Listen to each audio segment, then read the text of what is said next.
Wendell Brousard, January 30, 2002. Brousard's 9-year-old stepdaughter, Tokera Harris, testified that she was sleeping in the same bed as her mother, Diana Brousard, and her brother, Corey Harris, at home when she woke up to the sound of screams and witnessed Wendell Brousard stabbing them both. He then started stabbing Tokera, and while her brother and mother fled the house, he kept stabbing her.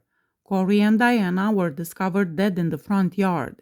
Just inside the front door, Tokera was discovered stabbed but alive. According to testimony given by Diana Brousard's mother during the trial, Diana broke up with Brousard because he had beaten her and threatened to kill her just a week prior to the killings. Other convictions for Brousard included assault 180 days, robbery 9.5 years, paroled after 3 months, assault on Diana Brousard 20 days, and aggravated kidnapping and aggravated robbery 10 years.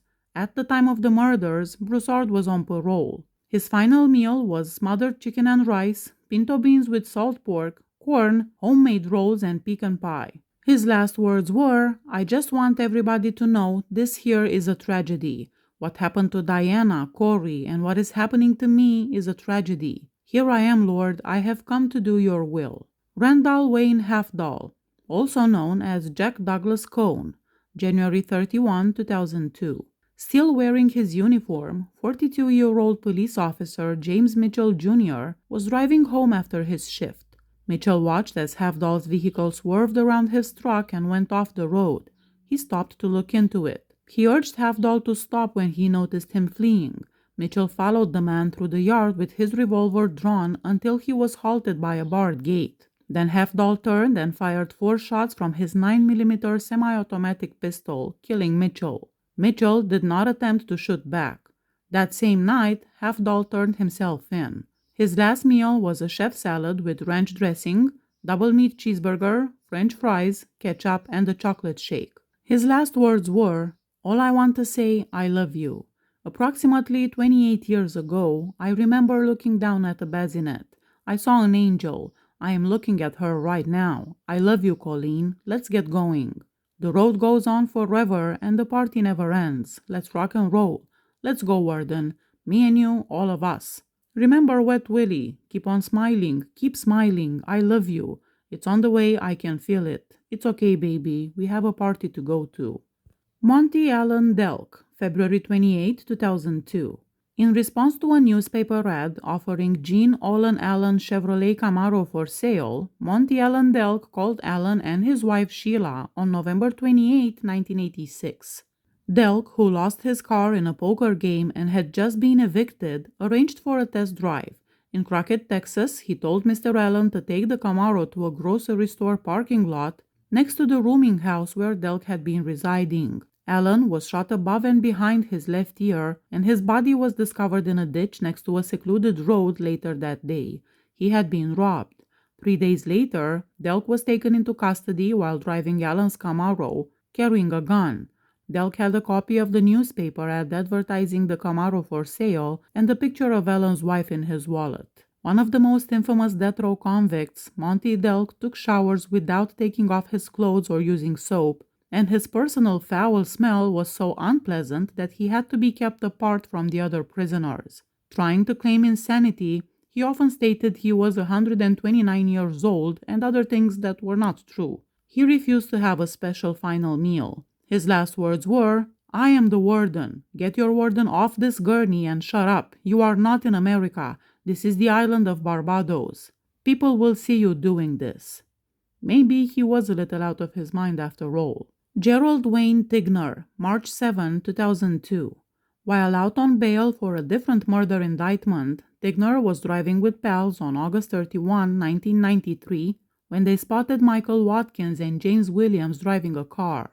Tigner motioned for them to round the block, and when they did, he exited the car and went up to Watkins and Williams. As the conversation escalated, Tigner began to shout at them and then started shooting into their vehicle. Tigner went alongside and kept shooting at Watkins and Williams as the car pulled away. He then went back to the truck, got another gun, and went back to the vehicle.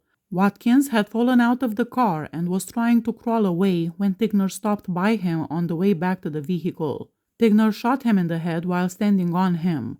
The gunshot wounds claimed the lives of Watkins and Williams.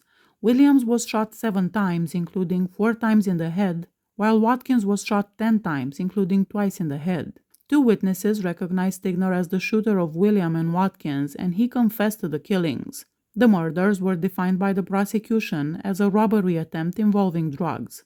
According to Tigner, he killed the 2 men to protect himself. Tigner was out on bond for the murder of Bobby Ray Harris, his mother's boyfriend, but he also claimed to killing him in self-defense.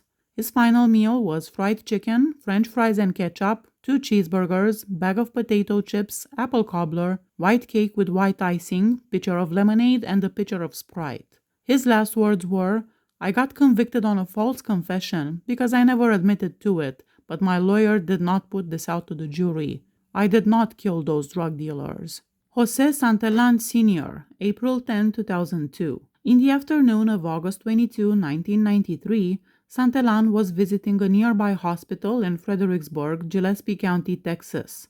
While Yolanda Garza, his girlfriend, stood in the parking lot, Santelan fired a .25 caliber revolver at her. He was seen loading Miss Yolanda Garza into his car and leaving. He booked a room for 2 days at the Hill County Motel in Campwood, Texas.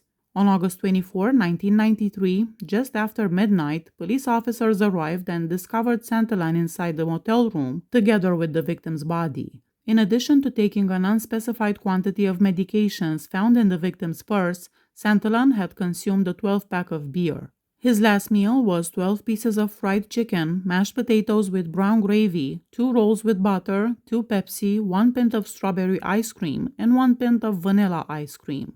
His last words were, "First of all, I would like to apologize to the Guajardo family, even though they are not present. I loved Yolanda a lot. I hope and pray they can forgive me for all of the pain. To my family, stay strong. Tom, Orlando, Celia, stay strong. Michael, thank you for your friendship. Thank you for the support you have given me. I thank all of you, and I love all of you. To the guys on death row, stay strong, and I hope to see you someday. Bye-bye, I love you guys, don't worry about me. It's going to be all right." William Kendrick Burns, April 11, 2002. After being fired from his position as a midnight boiler operator at a creosote plant in East Texas, 22-year-old William Kendrick Burns wrote a note for the company's president stating that he would exact revenge on him.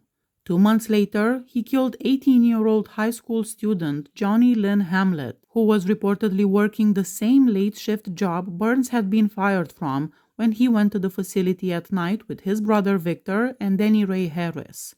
At the factory, Hamlet was discovered with 14 gunshot wounds to his head, chest, and neck. After receiving a tip, authorities interrogated Burns, who confessed to the shooting and was discovered carrying Hamlet's wallet. Additionally, Burns pointed officers toward Hamlet's personal documents and the shooting rifle that was discovered at his mother's house. In September 1981, the Burns brothers were each given a death sentence. However, the conviction and sentence were overturned after an appeal.